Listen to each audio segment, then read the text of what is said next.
사도신경함으로 신앙을 고백하도록 하겠습니다. 나는 전능하신 아버지 하나님 천지의 창조주를 믿습니다. 나는 그의 유일하신 아들 우리 주 예수 그리스도를 믿습니다. 그는 성령으로 잉태되어 동정녀 마리아에게서 나시고 본류 빌라도에게 고난을 받아 십자가에 못 박혀 죽으시고 장사된 지 사흘 만에 죽은 자 가운데서 다시 살아나셨으며 하늘에 오르시어 전능하신 아버지 하나님 우편에 앉아 계시다가 거기로부터 살아있는 자와 죽은 자를 심판하러 오십니다. 나는 성령을 믿으며 거룩한 공교회와 성도의 교제와 죄를 용서받는 것과 몸의 부활과 영생을 믿습니다. 아멘. 오늘 함께 나눌 말씀은 마태복음 5장 21절부터 26절까지의 말씀입니다. 마태복음 5장 21절부터 26절까지의 말씀입니다. 한 절씩 교독하면서 봉독하도록 하겠습니다. 옛사람에게 말한 바 살인하지 말라. 누구든지 살인하면 심판을 받게 되리라 하였다는 것을 너희가 들었으나 나는 너희에게 이르노니 형제에게 노하는 자마다 심판을 받게 되고 형제를 대하여 너가라하며 부린 자는 공회에 잡혀가게 되고 밀어나노니 하는 자는 지옥불에 들어가게 되리라. 그러므로 예물을 옛 제단에 드리려다가 거기서 내 형제에게 원망 들을 만한 일이 있는 것이 생각나거든. 예물을 제단 앞에 두고 먼저 가서 형제와 화목하고 그 후에 와서 예물을 드리라. 너를 고발하는 자와 함께 길이 있을 때에 급히 사화하라. 그 고발하는 자가 너를 재판관에게 내어주고 재판관이 옥리에게 내어주어 옥에 가둘까 염려하라. 진실로 내게 이르노니 내가 한 푼이라도 남김이 없이 다 갚기 전에는 결코 거기서 나오지 못하리라. 아멘. 저희는 어제 말씀에서 예수님께서는 율법을 폐하러 오신 것이 아니라 율법을 완성시키러 오셨다고 말씀을 함께 나눴습니다. 이 율법의 완성이란 율법의 어떠한 형식을 지키는 것만이 아니라 율법의 그 본질과 참 의미를 지키는 것이죠. 그래서 율법의 참 의미는 하나님을 사랑하고 이웃을 사랑하는 것, 그것이 참 의미라고 말할 수 있겠습니다.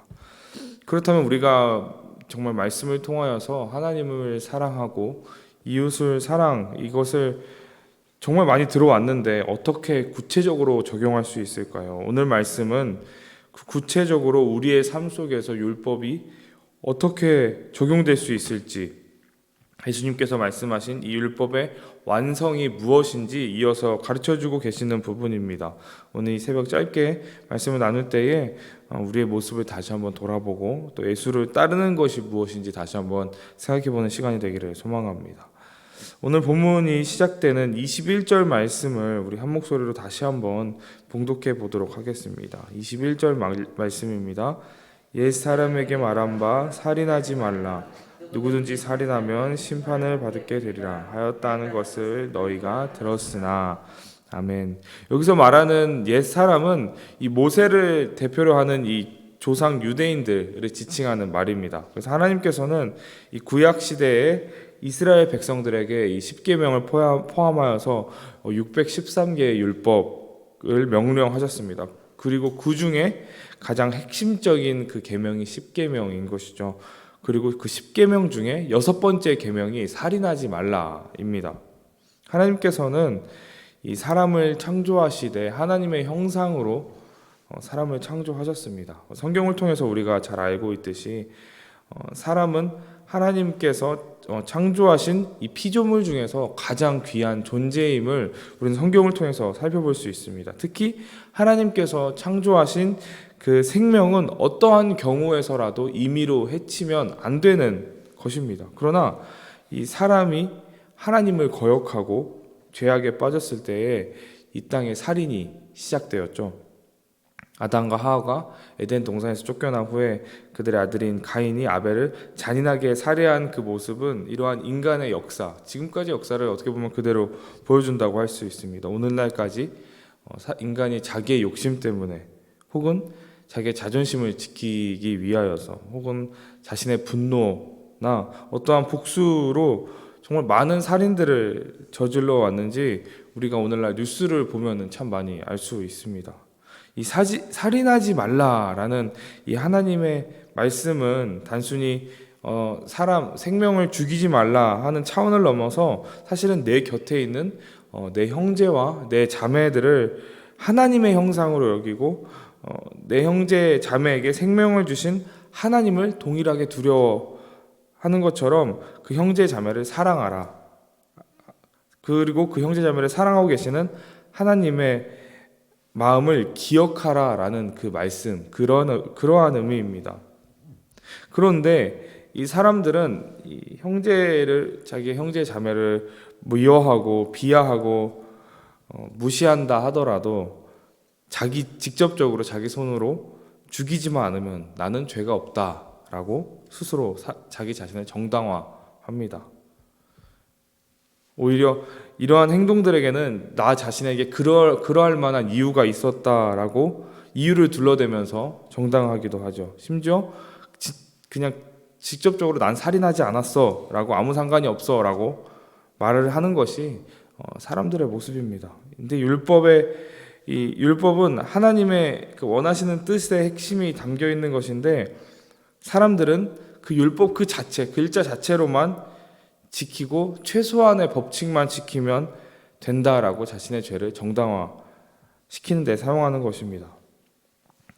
예수님께서는 그러한 사람들에게 이 율법의 참 의미를 직접적으로 보여주셨습니다. 오늘 22절 말씀을 보면은 이렇게 말씀합니다. 나는 너희에게 이르노니 형제에게 노하는 자마다 심판을 받게 되고 형제를 대하여 라가라 하는 자는 공회에 잡혀가게 되고 미련한 놈이라 하는 자는 지옥불에 들어가게 되리라. 아멘. 예수님께서는 살인하지 말라라는 것은 단순히 직접적으로 죽이는 것만을 말씀하는 것이 아니라 하나님이 주신 생명, 하나님께서 당신 자신의 형상으로 창조하신 모든 존재를 모욕하는 행동을 하지 말라는 것입니다. 사람을 무시하고 모욕하고 천대하고 멸시하고 하는 것이 아니라 내가 가진 기준을 절대화해서 다른 사람을 비하하지 말라고 분명히 말씀하고 있는 것입니다. 내가 어떠한 좋은 대학을 나왔다 그래서 내 스펙이 좋다고 해서 나보다 못 배운 사람들을 무시하고 내가 가진 것이 많다 그래서 나보다 없는 사람들을 멸시하고 내가 오랫동안 신앙생활을 했다 그래서 초신자를 무시하고 또는 내가 갑이라 그래서 을을 갑질하지 말라라고 말하는 것입니다. 그것은 예수님의 보시기에는 살인과 다르지 않은 행동이라고 오늘 말씀을 통해서 분명히 예수님께서 말씀하고 계시는 것입니다. 예수님께서는 이 형제에게 분노하는 사람, 라가라고 말하시는데 곧 머리가 없는 사람, 욕하는 사람이라는 뜻인데요. 미련한 사람이라고 비하하면서 라가라고 부르는 이러한 사람들은 심판을 받게 되고 공회에 잡혀가게 되고 결국에는 지옥불에 던져질 것이라고 말씀하고 계십니다. 형제를 미워하고 모욕하는 것은 단순히 이웃과의 관계의 문제를 넘어서 하나님과의 관계까지도 문제가 있음을 분명히 말씀하고 계십니다. 요한 1서 3장 15절은 이렇게 말씀하고 있습니다. 그 형제를 미워하는 자마다 살인하는 자니 살인하는 자마다 영생이 그 속에 거하지 아니하는 것을 너희가 아는 바라. 아멘. 미워하는 것은 곧 살인하는 것이다 라고 말씀합니다. 나아가 형제를 미워하고 마음으로 살인하는 자에게는 영생이 있지 아니한다 라고 분명히 말씀하고 있습니다. 즉 하나님과의 관계가 무너지는 것, 형제를 미워하는 것이 하나님과의 관계가 무너지는 것을 우리에게 가르쳐 주고 있습니다. 또한 오늘 본문에서 이어지는 말씀 가운데에 예수님께서는 더 실질적인 말씀, 어떻게 보면은 저는 그 뒤에 이어지는 말들이 우리 그리스도인들에게 더 적용할 수 있을 말씀이라고 생각이 되었습니다. 23절, 24절 말씀인데요. 이렇게 말씀합니다. 그러므로 예물을 제단에 드리려다가 거기서 내 형제에게 원망 들을 만한 일이 있는 것이 생각나거든 예물을 제단 앞에 두고 먼저 가서 형제와 화목하고 그 후에 와서 예물을 드리라. 이렇게 말씀하고 계십니다. 예수님께서는 하나님께 예배를 드리러 나아갈 때에 형제와 다툰 일이 생각이 나거든 형제와 먼저 화해하고 예배를 드리라 라고 말씀하고 계시는 것입니다. 주님께서 원하시는 예배는 그 주님의 뜻에, 하나님의 뜻에 순종하는 예배입니다. 단지 그냥 주님 앞에 나와서 우리의 예물을 드리고 우리의 것을 그냥 헌신하는 것만을 원하지 않습니다. 하나님을 사랑하고 이웃을 사랑하는 마음으로 하나님께 나와서 예배를 드리는 것, 그것이 하나님께서 우리를 통하여 받기 원하시는 예배입니다. 하나님께서는 우리 예배를 받으시고 영광 받기를 원하시지만 동시에 하나님께서는 우리의 사랑을 원하십니다. 우리의 정의를 원하시고 하나님의 뜻대로 하나님의 마음을 갖고 우리가 살아가기를 원하십니다. 예배는 우리가 하나님을 사랑하고 이웃을 사랑한다고 고백하는 장소인데, 자식 두 명이서 실컷 싸우고 나서 아버지한테 가가지고 애교를 부리고 이빠른 소리를 한다고 하면 어떤 부모가 그 자식을 이뻐하고 기뻐할까요? 주님께서는 무엇이 중요한지를 분명히 알고 우선순위를 붙잡을 것을 우리에게 가르쳐주고 계시는 것입니다.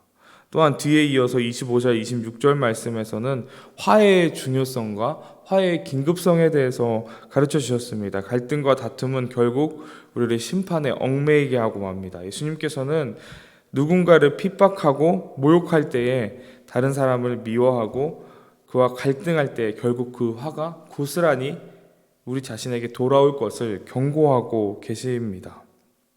그것은 관계의 문제로, 때로는 삶의 문제로, 궁극적으로는 하나님과의 관계 문제로 고스란히 우리의 짐이 되는 것입니다.